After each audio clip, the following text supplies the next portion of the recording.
Olá, amigos, companheiros da doutrina espírita, sejam bem-vindos ao canal do YouTube do Instituto de Estudos e Práticas Espíritas, o IEP, aqui em Natal, Rio Grande do Norte. Ante a continuidade desse surto de pandemia do Covid-19, optamos por dialogar com os nossos companheiros e amigos através de palestras gravadas, palestras que vão ao encontro de nossas necessidades básicas, necessidades de força, coragem, afeto, amor, proteção, não apenas para nós, mas para nós, para as nossas famílias, para os nossos amigos, para todos que conosco convivem. Então aproveitemos essa oportunidade para alargar os nossos conhecimentos e conhecer mais de nós mesmos e do Evangelho Redentor do Cristo. Antes de iniciar a palestra, coloque um copo com água diante de você e peçamos todos juntos o auxílio da espiritualidade amiga para que, fluidificando a água, coloque nela os fluidos necessários à nossa saúde física, mental, com consequências na nossa saúde espiritual. Mais uma vez, sejam bem-vindos e aproveitem todo esse conteúdo da palestra. Obrigado. Boa tarde. Que a paz do Mestre Jesus caia sobre todos nós. Estamos novamente agradecidos de estarmos nesta casa abençoada, que é o Instituto de Estudos e Práticas Espíritas. Fica aqui na Rua São José e, excepcionalmente, estamos atendendo ao decreto, não é? Está fechada no momento, mas a gente não esquece de fazer o Evangelho através da internet, que vocês podem acessar a qualquer hora. Então vamos agradecer a Deus a oportunidade de estarmos reunidos em espírito nesta tarde de hoje. Envolva, Senhor Jesus, no teu amor, na tua luz, na tua paz.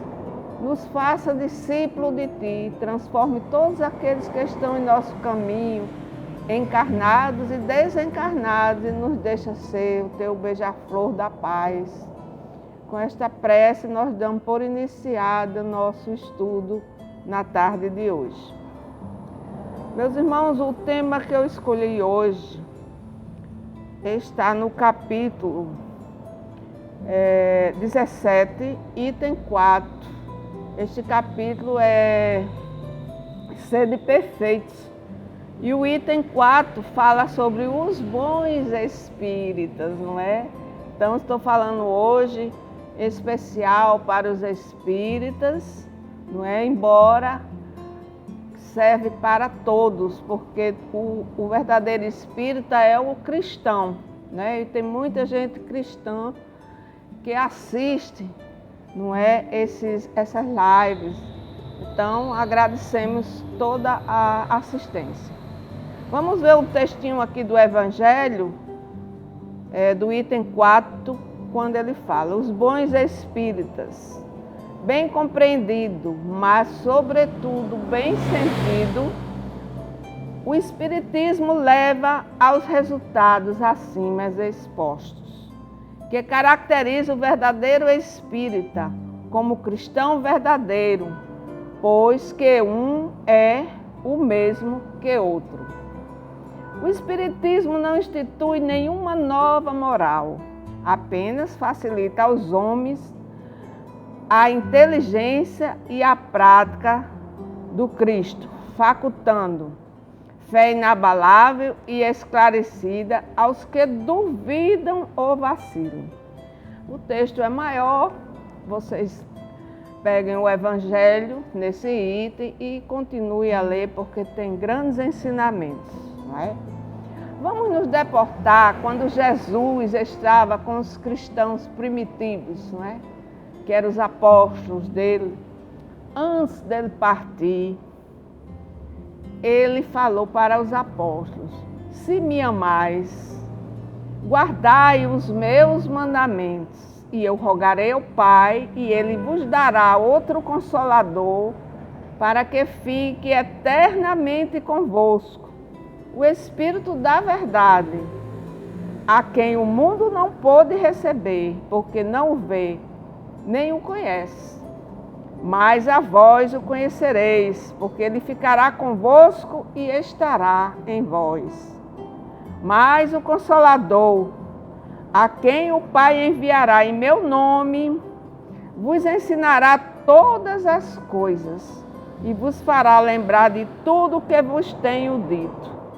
Essa passagem do Evangelho de Jesus está em João 14, item 15 a 17 e 26. Aqui Jesus fala já que não vai deixar-nos órfãos e vai enviar um Consolador prometido, não é? Que é o Espírito da Verdade. Allan Kardec fala que o Espírito da Verdade, que o mundo ainda não conhece, pois que não está suficientemente maduro para compreendê-lo, e que o Pai enviará para ensinar todas as coisas, para fazer lembrar o que o Cristo disse. Ele fala que o Espírito da Verdade é isso, não é? Na realidade, todas as revelações no mundo são dadas de acordo com a maturidade espiritual da humanidade. Vejamos os ensinamentos de Moisés, que foi a primeira revelação, não é? Depois veio Jesus exemplificando e mostrando como o comportamento da humanidade como deveria ser. E finalmente chega a doutrina dos Espíritos, e que ele também está arrebanhando pessoas para divulgar essa grande verdade, não é? Ele disse que não veio trazer nenhuma moral nova, não é? Não veio trazer nenhuma moral nova. A moral é a moral do Cristo, é o Evangelho de Jesus. E assim o Livro dos Espíritos, que é a obra basilar da doutrina espírita, já fala que Jesus é o modelo e guia da humanidade. Então nós vamos seguir o Mestre, só que à luz da doutrina espírita, é mais uma ferramenta. A doutrina espírita, meus irmãos, é mais uma ferramenta para que nós possamos entender melhor. Porque Jesus, quando esteve na Terra, ele falava por parábolas. Era como se tivesse um véu, porque a humanidade ainda não estava amadurecida. Mas agora a doutrina espírita retira esse véu, não é? E fala frente a frente, mostrando o que é que Jesus queria dizer com as suas parábolas, queria dizer com os seus ensinamentos. E agora não há mais desculpa, nós temos que realmente seguir essa moral se nós queremos chegar à felicidade que tanto almejamos. Agora, antes de nós sermos espíritas, nós precisamos ser espiritualistas, né? Todas as outras doutrinas, o catolicismo, os evangélicos, eles são espiritualistas, né? Porque eles acreditam na espiritualidade, eles desenvolveram essa espiritualidade dentro deles. Mas muitas vezes nós somos indecisos, né? Espiritualistas indecisivos são aqueles que têm uma vaga intuição das ideias espíritas, sem a coordenação e precisão conferidas pelo Espiritismo, né? Eles acham que tem, mas ainda não tem essa ideia. Tem os espíritas sem o saberem, né? Possuem sentimento inato dos princípios da doutrina, sem jamais terem dado dela ouvido. Certa feita, uma amiga minha disse: a minha mãe é uma católica espírita. Eu ri muito com essa proposta dela, porque eu disse: não, ela não é uma católica espírita, ela é uma católica praticante, não é? Porque A finalidade da doutrina espírita é exatamente praticar os ensinamentos do Mestre Jesus, melhorar, transformar-se moralmente, colocar esse sentimento de amor dentro do coração. Mas a doutrina tem seus princípios, né? São 5 colunas basilares da doutrina espírita, embora tenha mais outros ensinamentos que nós vamos decorrer mais tarde. Então, quais são os princípios da doutrina espírita? Primeiro é a crença de Deus. Segundo, a crença da imortalidade da alma. Terceiro, a reencarnação. Quarto, a crença da comunicabilidade entre os ditos mortos, desencarnados, com os vivos encarnados. E a crença da pluralidade dos mundos habitados.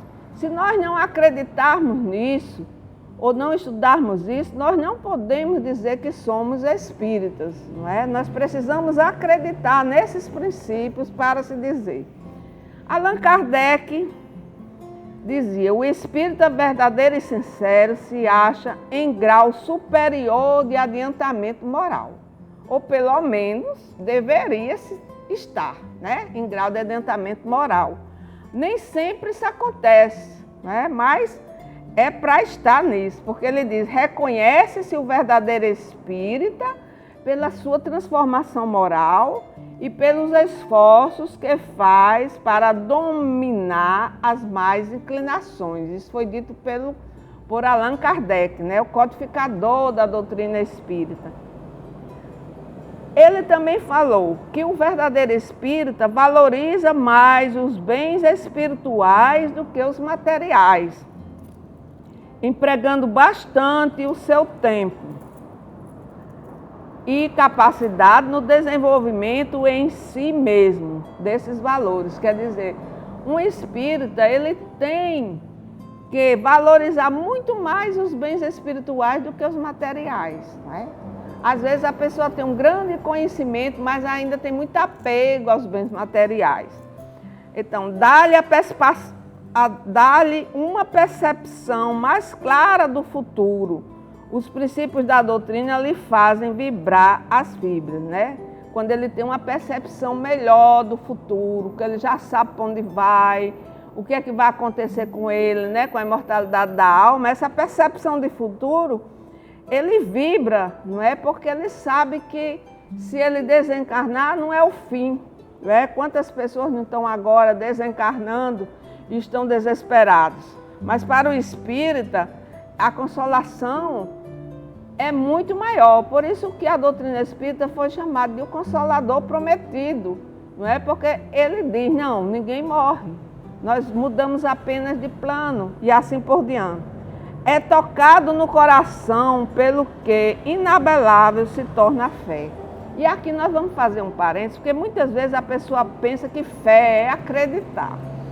Fé não é acreditar, fé é fidelidade. É você ser fiel aos princípios, né, aprendidos, é você defender esses princípios, é você incorporar na sua vida. Então, essa é que é uma fé grande, não é? Os verdadeiros espíritas ou espíritas cristãos, né, que é a mesma coisa, admiram a moral espírita, a praticam. A caridade é a sua regra de conduta. Aí a gente lembra-se que Kardec falou: fora da caridade não há salvação. Ou seja, se nós tivermos tudo isso, conhecimento, assistirmos palestras, fazermos trabalho de assistência social, mas não praticarmos a caridade, isso se perde, não é? Então vamos ver o espiritismo. Quando a gente entra dentro de uma casa espírita, o que a gente pode fazer? A gente pode procurar um aprofundamento no conhecimento. A gente pode ir atrás dos fenômenos mediúnicos, através da mediunidade, principalmente aqueles que têm mediunidade ostensiva, procuram muito desenvolver essa parte. Nós também podemos trabalhar nas obras sociais, não é? E Com a finalidade de quê? De que a gente aprenda, deve ser incorporado o Evangelho de Jesus na vida com entendimento espírita. Essa é a finalidade principal. Não é? Nós devemos incorporar o Evangelho em todos os sentidos, né? Colocando toda aquela obra moral que é do Evangelho segundo o Espiritismo na nossa vida. Então o Espiritismo é uma obra aberta, não tem dogmas nem fórmulas ocultas, porque muitas vezes as pessoas dizem, eu tenho medo da doutrina espírita pelo que foi dito para ela. Muitas vezes a gente chega numa casa espírita ou no diálogo fraterno e as pessoas estão apavoradas porque não sabem o que é que vão encontrar dentro de uma casa espírita. Acha que tem espírito andando por tudo quanto é canto. Não é verdade. Nada é oculto. Você pode participar de tudo e cujo final você tem que ter caridade. Quando nós adentramos dentro de uma casa espírita, que já incorporamos, já sabemos o que queremos dentro dessa casa espírita, qual é o setor que nós vamos nos especializar, digamos assim, nós temos que incorporar as obras fundamentais. É muito importante nós termos conhecimento espírita. Daí o nome dessa casa ser maravilhoso, né? Instituto de Estudos e Práticas Espíritas, porque ela já vem dizendo que é para se estudar. Porque muitas vezes a pessoa escuta uma palestra, escuta um comentário de um amigo, escuta uma palestra na internet e acha que aquilo resolveu. Não é? Às vezes vai para uma pessoa, para um diálogo fraterno, a pessoa não está muito bem preparada e diz alguma coisa que não está sendo adequada à doutrina espírita. Daí a grande importância que cada um, em particular, procura o estudo. Começando pelo Livro dos Espíritos, que é a obra basilar. Depois nós vamos ao livro do Evangelho segundo o Espiritismo, o Céu e o Inferno, o Livro dos Médiuns e a Gênese. Nós temos que fazer esse Pentateuco dentro da nossa vida, colocarmos dentro da nossa vida. Então, o bom espírito é, sobretudo, um bom cristão. Depois que nós colocarmos toda essa obra basilar dentro da nossa vida, em estudo, nós vamos tirar alguns mitos, né? Principalmente na área da mediunidade, que as pessoas, às vezes, fazem mediunidade à moda da casa, né? Não estudam, precisa estudar para ter segurança, para não ter fantasias, para não ser motivo de equívocos, que muitas vezes vai prejudicar, trazendo obsessões seríssimas, né, de fascinação para essas pessoas por falta de estudo. Então, na realidade, o estudo é de fundamental importância. O bom espírito é, sobretudo, o bom cristão, né? Aceita a prática com fidelidade aos princípios doutrinários, isso a gente já falou. Esforça-se por ser virtuoso e praticante da caridade, mas ele simplesmente ele sabe exemplificar. Então ele é uma carta viva, como disse Paulo. Ele deve exemplificar não só dentro da casa espírita, mas quando ele sai da casa espírita. Ele tem que exemplificar na família, ele tem que exemplificar no trabalho, ele tem que exemplificar na avenida. E às vezes a gente nem passa, né, nessas exemplificações. Então, muitas vezes a gente não passa, mas a gente está caminhando, porque nós temos aquelas dificuldades ainda de espíritos que somos imperfeitos. Então, existe uma pergunta: descubra que tipo de espírita você é. Então, normalmente, às vezes a pessoa diz, não, eu estou tentando ser espírita. Não existe isso. Não é? Nós somos espíritas, agora nós podemos ser espíritas imperfeitos, isso é que é a grande verdade. Alguns chegam a participar de grupos mediúnicos, considerando-se espíritas por isso, interessados no fenômeno e não na filosofia e na moral. Tem muita gente que vai à casa espírita só se interessa pelos fenômenos. Segundo Kardec, são os espíritas imperfeitos que param no caminho ou se afastam dos companheiros por não quererem trabalhar na sua transformação espiritual ou por procurarem pessoas que pensam como eles, que têm as mesmas fraquezas ou prevenções. Então as pessoas acham que pode servir a Deus e a mamon. Não existe isso dentro da doutrina espírita. As pessoas acham que pode tomar uma cervejinha de vez em quando, pode beber, pode fumar. A doutrina espírita ela não proíbe nada, mas a transformação tem que também ser dos vícios, não é? Você é um espírito imperfeito porque você ainda está tendo alguns vícios. Você é um espírito imperfeito porque você ainda é muito vaidoso. Você é um espírito imperfeito porque você ainda é muito avarento, é muito ambicioso, é muito egoísta, é muito orgulhoso. Mas você precisa trabalhar isso em você. Precisa trabalhar o orgulho, precisa trabalhar a vaidade, precisa trabalhar a ambição, precisa trabalhar a avareza. Enfim, nós precisamos trabalhar tudo para nós sermos bons espíritas, não é? Então, muitas pessoas estão mais para o lado da matéria, né? Não rompem facilmente seus gostos nem seus hábitos. É difícil nós mudarmos hábitos. Como nós somos arraigados a hábitos seculares e às vezes milenares, né? Que temos aqueles hábitos e ficamos naquela zona de conforto e não mudamos. A crença nos espíritos é um simples fato, mas que pouco ou nada lhe modifica as tendências. Muitas vezes o espírita, ele está ali, acredita nos espíritos, acredita até nos princípios todos da doutrina espírita, mas a modificação está muito devagar, não é? Então, é necessário essa modificação. Aí a gente lembra de Emmanuel. Emmanuel, na Religião dos Espíritos, no capítulo 27, ele diz assim: o Espiritismo revivendo o cristianismo, eis a nossa responsabilidade. Aprendamos no Cristo a mansidão vigilante. Imitemos do Cristo a caridade intemerata. Tenhamos do Cristo o exemplo resoluto. Saibamos preservar e defender a pureza e a simplicidade dos nossos princípios. Não basta a fé para vencer. É preciso que a fidelidade aos compromissos assumidos se nos instale por chama. Nós precisamos assumir todos aqueles compromissos. Nem conflitos estéreis, nem fanatismo dogmático, porque tem muito espírita que é muito fanático, não é? Às vezes entra dentro da casa espírita, quer converter todo mundo da família na marra, acha que só ele que sabe, ele é melhor do que todo mundo, e na realidade não é assim.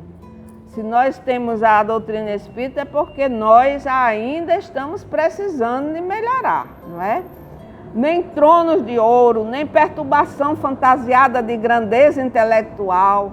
Quantas pessoas não humilham seus próprios colegas porque sabem mais do que o outro a filosofia espírita e acha que com isso ele tem maior know-how, né, dentro da casa espírita. Nem bajulação às conveniências do mundo, nem vaticínios mirabolantes. Acima de tudo, cultuemos as bases codificadas por Allan Kardec sobre a chancela do Senhor, assinalando-nos as vidas renovadas no rumo do bem eterno. O Espiritismo, desdobrando o cristianismo, é claro como o sol. Sigamos, pois, à frente, destemerosos e otimistas, seguros no dever e leais à própria consciência, na certeza de que o nome de nosso Senhor Jesus Cristo está empenhado em nossas mãos. Eu achei muito bonito isso. O nome de Jesus está empenhado nas nossas mãos. Se nós nos dizemos espírita, nós devemos prestar atenção a isso, não é? Ainda tem tempo? Então, a gente lembra-se o seguinte: nós não devemos apenas compreender a doutrina espírita, nós devemos sentir. não é? Chico dizia muito isso. A pessoa que sabe é bom, mas aquela que tem o coração no amor, aquela que tem amor no coração sabe mais. Então, ou seja, na realidade, nós devemos aliar o conhecimento da doutrina espírita, colocando essa ferramenta maravilhosa de maiores conhecimentos, mas com amor, não é?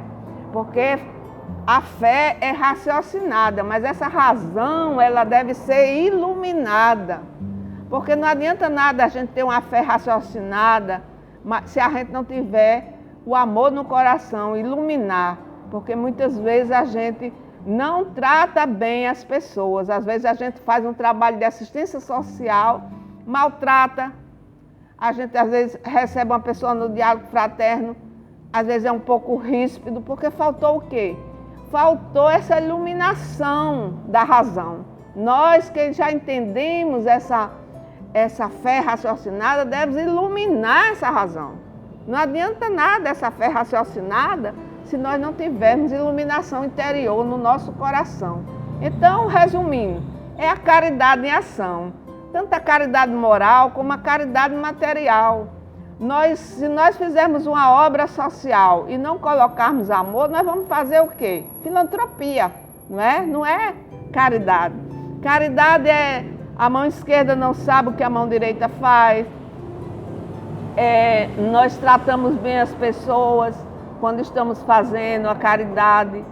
Enfim, é muito bom trabalhar nas obras sociais quando nós já entendemos isso. Que aquele irmão que está ali, ele está fazendo caridade para nós, que quando nós estamos estendendo a mão para ele, é ele que nos faz a caridade, nós estamos fazendo caridade para nós mesmos, não é? Porque é muito humilhante a pessoa não ter o que comer, a pessoa não ter o que se vestir, não é? E vir a uma situação, uma casa espírita, muitas vezes pedir um prato de comida, pedir uma roupa, pedir uma ajuda. Então nós devemos pensar nisso também, se colocar no lugar do outro, ter empatia, ter amor, ter desprendimento. E em vez dele vir, nós devemos ir até eles para ajudar. Nós não devemos procurar que ele venha até nós, nós devemos ir até eles a procurar. Também nos esclarecimentos são muito bons, mas precisamos também colocar o amor. Sempre tudo com amor, né? Os pilares da doutrina espírita sempre deve ser tudo com muito amor. E na mesa mediúnica também, porque muitas vezes a gente vê muita pessoa que dialoga com os espíritos, que a hora da caridade com o plano espiritual, que deveriam ser ajudados e não estarem auxiliando, não é? Porque muitas vezes aqueles espíritos estão muito necessitados e precisa ser tratado com muito amor. Quando ele é tratado com amor, com certeza ele vai acreditar. Então todo o trabalho do bem deve ser colocado esse sentimento necessário que é o amor em ação, é a caridade, seja moral, seja material. Porque para mim, o pessoal diz muito assim, é caridade material e caridade moral. Para mim, a caridade é uma só. A caridade é aquilo que o outro está necessitando. Se for material, é prato de comida. Porque se você for pregar o evangelho com uma pessoa com fome, ela não vai entender nada. Mas se for moral, é a palavra, é o conforto, é o acolhimento, é a alegria de recebê-lo, é a solidariedade, é dizer estamos juntas, eu não posso resolver, mas eu vou lhe dar um abraço. É assim, a caridade é assim. Então é isso, meus irmãos, que nós possamos sermos como os antigos cristãos, né? Os cristãos primitivos. Tem uma obra que eu gosto muito, que aqui eu vou deixar só para vocês lerem, né? Que é Paulo e Estevão. Vocês sigam a primeira parte, o comportamento de Estevão, como foi que Estevão se comportou, né? Que aí vocês vão ter um roteiro, né? Estevão teve um comportamento exemplar naquela obra, quando ele foi perseguido por Paulo, que no momento estava equivocado, não é? inclusive com perdão a Paulo, perdoando Paulo, rogando a Jesus por Paulo e depois sendo o próprio mentor do Paulo. Foi a maior caridade que eu já vi, não é? Porque era um dos maiores palestrantes espíritas, se chamava Estevão. E ele tinha esse sentimento, essa alma já totalmente iluminada, ele já sentiu o amor em ação.